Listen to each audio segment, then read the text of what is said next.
आशिया चषक T20 cricket स्पर्धेतील भारत विरुद्ध पाकिस्तान सामन्यानं भारतातील विरोधकांना नवं कोलीत मिळालेलं आहे. आता अचानक त्यांना पहलगाममधील 26 भारतीयांच्या झालेल्या हत्येबद्दल सहानुभूती वाटायला लागली. एप्रिलमध्ये जेव्हा ही घटना घडली तेव्हा हे सगळे विरोधक त्यात राजकारण शोधण्यात मशगूल होते.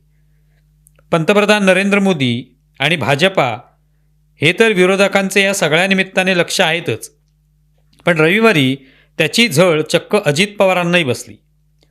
संजय राऊत यांनी आपल्या नेहमीच्या शिवराळ भाषेत अजित पवारांवर चिखलफेक केली. संजय राऊत यांनी भारत पाकिस्तान सामन्याच्या निमित्ताने पत्रकार परिषद घेतली होती. यावेळी त्यांना अजित पवारांबद्दल प्रश्न विचारण्यात आला. त्यावर संजय राऊत म्हणाले की तो मूर्ख राजकारणी आहे, तो अर्धा पाकिस्तानी आहे, अर्धा पाकड्याच आहे तो. अजित पवार जर असं बोलत असतील तर त्यांच्या अंगातील रक्त पाकड्यांचं रक्त आहे.